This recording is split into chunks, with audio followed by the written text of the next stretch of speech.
नमस्कार, स्वागत है आपके अपने YouTube channel update with Raghav में। दोस्तों, आज हम बात करने वाले हैं मैट्रिक परीक्षा 2026 के लिए जो गाइडलाइंस जारी किया गया है। उन तमाम अभ्यर्थी जो परीक्षार्थी शामिल होने वाले हैं यानी कल के पेपर में, उनको सबसे पहले अपडेट विथ राघव की तरफ से आपको ढेर सारी शुभकामनाएं। आपका परीक्षा बहुत अच्छे से जाए। लेकिन परीक्षा जाने से पहले इस वीडियो को जरूर, गाइडलाइंस को जरूर फॉलो करें कि यानी सरकार ने आपके लिए क्या क्या व्यवस्थाएं की है और आपको किन किन बातों को ध्यान रखना पड़ेगा, नहीं तो आपको हो सकता है कि एंट्री ना मिले। सबसे पहले आप देखेंगे कि मैट्रिक परीक्षा में 16 लाख से अधिक परीक्षार्थी जो है शामिल होने वाले हैं। इनको कुल मिला के लगभग 1600 से अधिक सेंटर बनाया गया है और 17 फरवरी को मैट्रिक परीक्षा का आगाज भाषा विषय से होने वाला है।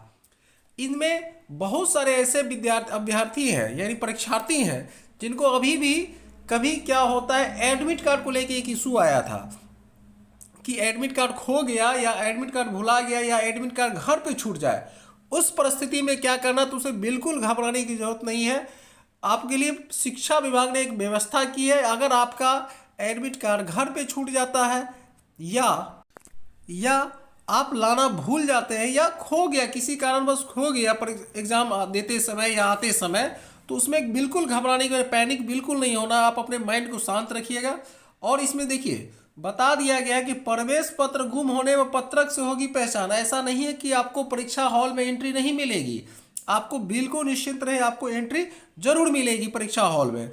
आपको बस करना है क्या है, अब इसके लिए डीएम ने कहा है यदि किसी छात्र का प्रवेश पत्र गुम हो जाता है, इस परिस्थिति में क्या करना, या भूल से घर पे ही छूट गया, तो ऐसी स्थिति में उपस्थिति पत्रक यानी कि आपका जो प्रेजेंटेशन का एब्सेंटी वहां रहता है कि प्रेजेंट है कि एब्सेंट है, उसमें आपकी स्कैन फोटो वहां पर लगी होती है।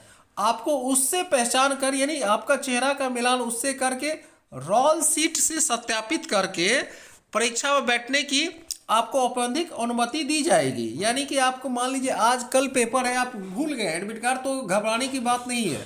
आपको कल आपको बैठने की अनुमति दी जाएगी, बशर्ते आपको वो स्कैन्ड कॉपी में रोल सीट पर अगर फॉर्म भरा होगा आपने तो उससे मिलान करके आपको बैठने की अनुमति दी जाएगी प्रोविजनली कल आपको। फिर आप नेक्स्ट डे अपना एडमिट कार्ड वगैरह जो भी आपका छूट गया है उसको मंगवा लेंगे। अगर गुम हो गया तो कोई बात नहीं है, आपको इसी तरह से सारी परीक्षाएं आपको बैठने की अनुमति दी जाएगी। ये भी स्पष्ट कहा गया है कि परीक्षा कक्ष में महिला परीक्षार्थियों को चीट पुर्जा इत्यादि की तलाशी महिला पुलिसकर्मी या महिला वीक्षक ही करेगी।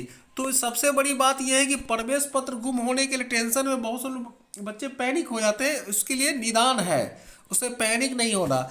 दूसरी बात, आपको क्या करना है जो परीक्षा में आपको एंट्री मिले और क्या नहीं करना है। अब देखिए, परीक्षा के केंद्र पर आप जूता पहन के नहीं जाएंगे, यानी परीक्षा केंद्र पर चप्पल पहनकर आएंगे परीक्षार्थी, ऐसा गाइडलाइन जारी कर दिया गया है और स्पष्ट लिख दिया गया। एडीएम बताया कि माध्यमिक परीक्षा में जूता मोजा पहनकर आने वाले परीक्षार्थियों को परीक्षा केंद्र में प्रवेश की अनुमति नहीं दी जाएगी। यानी कि आप भूल के भी जूता चप्पल पहन के न जाए। अगर जूता चप्पल पहन के जाते हैं तो आपको परीक्षा की अनुमति, प्रवेश की अनुमति नहीं दी जाएगी, फिर आपको वहां पर खोलना ही पड़ेगा। इससे बेहतर ये होगा कि आप जूता मोजा वगैरह जो भी है आप अपने आवास पे ही खोल के जाएं और हवाई चप्पल पहन के ही और आपको अनुमति दी जाएगी। इसमें स्पष्ट कहा गया, उन्होंने परीक्षार्थियों को चप्पल पहन के ही परीक्षा में शामिल होने की अपील की है। यदि जूता पहनने वाले अभ्यर्थियों की एंट्री नहीं मिलेगी। परीक्षार्थियों को किसी तरह का इलेक्ट्रॉनिक यानी कि आप क्या नहीं ले जा सकते हैं, आप किसी भी प्रकार का इलेक्ट्रॉनिक उपकरण जैसे कि स्मार्ट वॉच कि पे क्या होता है, पूरी तरह प्रतिबंध रहेगा। परीक्षा मोबाइल नहीं ले जा सकते हैं, परीक्षा केंद्र कैलकुलेटर नहीं ले जा सकते। मोबाइल परीक्षा केंद्र पर जो केंद्राधीक्षक को छोड़ किसी भी अन्य प्रतिनियुक्त पदाधिकारी एवं कर्मी को मोबाइल साथ ले जाना प्रतिबंध है। यानी कि अभ्यर्थी यानी परीक्षार्थी की ही बात नहीं है, सिर्फ सीएस जो होंगे वो रखेंगे मोबाइल फोन, बाद बाकी जितने वीक्षक होंगे उनको भी मोबाइल ले जाना प्रतिबंधित है। अगर आप बैठने की व्यवस्था की बात कही गई तो एक बेंच पर अधिकतम जो है 2 ही अभ्यर्थी को बैठने की व्यवस्था परीक्षार्थी बैठेंगे। इससे क्या होगा, सभी अभ्यर्थियों को, जो भी परीक्षार्थी, उनको सहूलियत भी होगी बैठने में। और उपस्थिति में परीक्षा प्रारंभ होने से 10 मिनट पूर्व प्रश्न पत्र खोला जाएगा और परीक्षा केंद्र पर सभी परीक्षार्थियों के जूता मोजा पहनकर प्रवेश करना वर्जित रहेगा।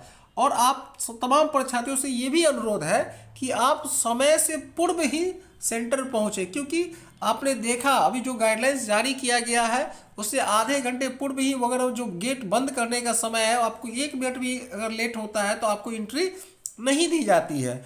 ऐसा ठीक पहले आपने इंटर के परीक्षा में देख चुके, इसलिए समय से पूर्व घर से निकले और समय सेंटर पहुंच के अपने जो परीक्षा है उसको अच्छे से दें। अगर आपको अपडेट अच्छा लगे तो कृपया चैनल को लाइक और सब्सक्राइब करें और नए नए अपडेट के साथ जुड़े रहें।